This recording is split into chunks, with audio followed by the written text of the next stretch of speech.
हाँ भाई। तो एक टॉपिक बड़ा चल रहा है भाई, यूपीएसआई की कट ऑफ कितनी जाएगी। यूपीएसआई में हम सेलेक्ट होंगे नहीं होंगे। 140 वाला भी परेशान है, 145 वाला भी परेशान है, और 125 वाला तो परेशान है ही कि क्या होगा क्या नहीं होगा, क्योंकि पेपर ही इतना आसान बना दिया है ना। तो पेपर को मद्देनजर रखते हुए तो थोड़ी सी तो देखो मेरिट ज़्यादा जाएगी। और मेरिट जाने के बहुत सारे फैक्टर होते हैं, ठीक है। एक अकेला पेपर आसान आना ही एक फैक्टर नहीं है। सबसे बड़ी बात है देखो, एक किसी ऐसे इंसान को भी अगर पेपर दिया जाए और वो भी 2 घंटे में उसको सॉल्व करने के लिए बोला जाए, तो कहीं ना कहीं आसान आने के बावजूद भी कुछ छोटी मोटी गलतियां हो जाती हैं, ठीक है। जैसा कि अगर आप देखो कि जैसे ही बालक 160 प्रश्न करके निकलेगा, तो उसके दिमाग में 160 ही सही होंगे। क्यों? क्योंकि वो 160 तो लगा के आया है, ठीक है।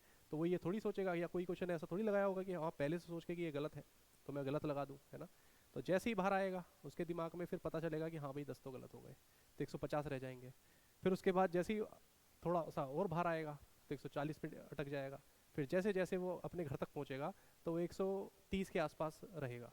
और फिर उसके बाद आती है आयोग की आंसर की, और उसके बाद वो कहीं रह जाएगा 120 125 पे। तो ज़्यादा चिंता की बात नहीं है, ज़्यादा चिंता का विषय नहीं है कि भैया पेपर ज़्यादा मुश्किल आया था या वैकेंसी कितनी है, जितनी भी है मतलब उसमें क्या आपकी कट ऑफ में उछाल तो जाएगा, लेकिन इतना उछाल नहीं जाएगा कि आप इतने ज़्यादा परेशान हो जाए कि 150 एक्सपेक्ट करने लगे या 140 एक्सपेक्ट करने लगे। इतना तो नहीं आने वाला। तो जो हमने सोचा है बच्चों से, जो रिव्यू किए हैं या बच्चों से जो भी हमारी बातें हुई हैं, उस हिसाब से जो मैंने अपना विश्लेषण किया है, वो मैं एक छोटा सा विश्लेषण आपके सामने रखना चाहूँगा, ठीक है। तो यूपीएसआई की जो कट ऑफ रहने वाली है, ये कुछ इस प्रकार है। ये हमारा अनरिजर्व्ड है, ओबीसी, ईडब्ल्यूएस, एससी और एसटी, ठीक है। आप सभी इसको ध्यान से देखें, और इससे ज़्यादा मुझे ऐसा लगता है कि इससे ज़्यादा मेरिट नहीं रहने वाली, ठीक है। और ये मैं कह सकता हूँ कि ये आप इसे अगर कंसीडर करें तो कंसीडर कर सकते हैं कि आपको पीएचडी के लिए या फिर आपको पीईटी के लिए बुला लिया जाएगा, ठीक है। और ये आपकी हो सकता है फाइनल मेरिट रहे 135। तो इसके बीच में ही आपकी मेरिट घूमने वाली है, ज़्यादा परेशान होने की आवश्यकता नहीं है। और हाँ, मेरा एक सजेशन उन विद्यार्थियों के लिए भी है जिनके मार्क्स 120 प्लस भी बैठ रहे हैं, ठीक है। वो भी अपनी रनिंग को थोड़ा सा चालू रखें, रनिंग करें, क्योंकि रनिंग कहीं ना कहीं आपके सेहत के लिए भी अच्छी है, ठीक है। तो आप रनिंग करते रहें, क्या पता क्या हो जाए, क्योंकि बच्चा कोई भी सही नहीं बताता। आप किसी से पूछोगे ना तो वो आपको 140 से कम बताएगा ही नहीं, ठीक है। और सबसे मज़े की बात मैं आपको बताऊं कि आपको थोड़ी सी हंसी भी आ जाएगी इस बात को सुन के, कि जितने भी मैंने पढ़े लिखे मतलब जो तैयारी कर रहे हैं रनिंग में है, उन बच्चों से यदि मैं पूछता हूं कि आपके कितने हुए, तो वो मुझे बताता है जी 125 हुए भैया, या 128 हुए। इसकी रेंज में ही मुझे बताता है कि भैया मेरे इतने क्वेश्चन जो है ठीक हुए हैं। मतलब मैं ज़्यादा कर सकता था, आई नो ये पेपर 150 वाला था, ठीक है। लेकिन एक पेपर का प्रेशर होता है, जो प्रेशर आप वहाँ पर फील कर पाते हैं, ठीक है। और बच्चों का 2 घंटे में पूरा भी पेपर नहीं हुआ है, ठीक है। कुछ एक ये भी एक कारण है, ठीक।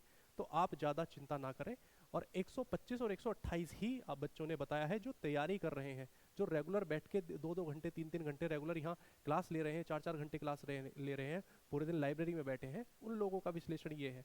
और जो बालक बिना तैयारी के गया है, और बिना तैयारी के कौन सा बालक गया है, जो अभी पीछे यूपी कांस्टेबल वाली भर्ती में जो तैयारी कर रहे हैं, जो ट्रेनिंग कर रहे हैं, जिन्होंने ज़्यादा तैयारी नहीं करी है, जो उनकी पुरानी तैयारी है उसके हिसाब से, तो उन बच्चों अगर उनसे मैं बात करूं तो वो 140 से नीचे कोई आता ही नहीं, ठीक है। और इसका कारण एक बहुत बड़ा ये है कि वो ना तो उसके पास मिलाने का टाइम है, ना ही वो मिला रहा है, ना वो ज़्यादा इतना टेंशन ले रहा है। लेकिन ये बच्चा बेचारा यूट्यूब पर मिलाता है ना, गूगल जिमनाई पे मिलाएगा या फिर किसी पे भी मिलाएगा, ठीक है, मिला मिला के तब जाकर वो इतने मार्क्स अपने बता रहा है। ये वाला बच्चा बिना मिलाए बता रहा है, जब मिलाएगा, है ना, या फिर आयोग की जब कट ऑफ आएगी तब चीज़ें सामने आ जाएंगी। तो मेरे हिसाब से जो अनरिजर्व्ड की जो मेरिट जाने वाली है वो 125 से 135 जाने वाली है, ठीक है। ओबीसी की जो जाएगी वो 119 से 128 तक जाएगी। लगभग मैंने इसमें 9 से 10 नंबर का एक बीच का मार्जिन छोड़ा है, ठीक है। और ईडब्ल्यूएस की लगभग ओबीसी के बराबर ही रहने वाली है, 119 से 128, ठीक है। और सबसे मज़ा की बात यह है कि इसमें जो हिंदी का जो पोर्शन है, ठीक है, हिंदी में आसान आने के बावजूद भी छोटी छोटी सिली मिस्टेक्स हो जाती हैं, जो आपको आयोग की आंसर की आने के बाद ही पता चल सकती है। या फिर जीएस में कुछ सवाल ऐसे होंगे जो आपके कुछ आयोग की मेरिट आने के बाद, और रीजनिंग में, ठीक है, कहीं पर उत्तर दिशा में आ गया आपका आंसर, लेकिन क्वेश्चन में उत्तर दिशा की जगह दक्षिण दिशा है, ठीक है। वो छोटी छोटी गलतियां हैं जो बालक घर आने के बाद उनको मैच भी नहीं करता, ठीक है। तो ज़्यादा चिंता का विषय नहीं है, इतनी ज़्यादा मेरिट नहीं जाएगी कि कोई आपको 140 प्लस बता रहा है या 150 प्लस बता रहा है, तो ये सब फेक है, ऐसा मुझे नहीं लगता कि ऐसा होगा, ठीक है। और इससे कम ही रहने वाली है, ठीक है। आपको अगर छोटा बहुत याद हो, एक बार 2016 में 2016 में सीजीएल की मेरिट गई थी, जो थोड़ा सा उछाल मारा था।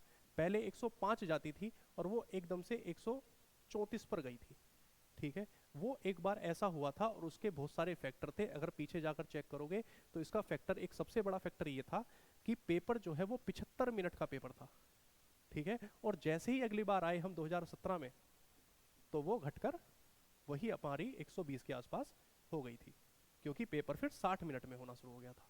तो ज़्यादा चिंता का विषय नहीं है, 120 वाला भी है तो भैया रनिंग करते रहो, ठीक है। और 4800 मीटर है, 28 मिनट में बिना तैयारी के नहीं हो पाएगी, ठीक है। तो जिनकी तैयारी है, जिनके भी 120 प्लस है या फिर 125 प्लस है, तो कृपया करके, और 130 प्लस वाले तो छोड़े ही ना, ठीक है। चलिए, धन्यवाद।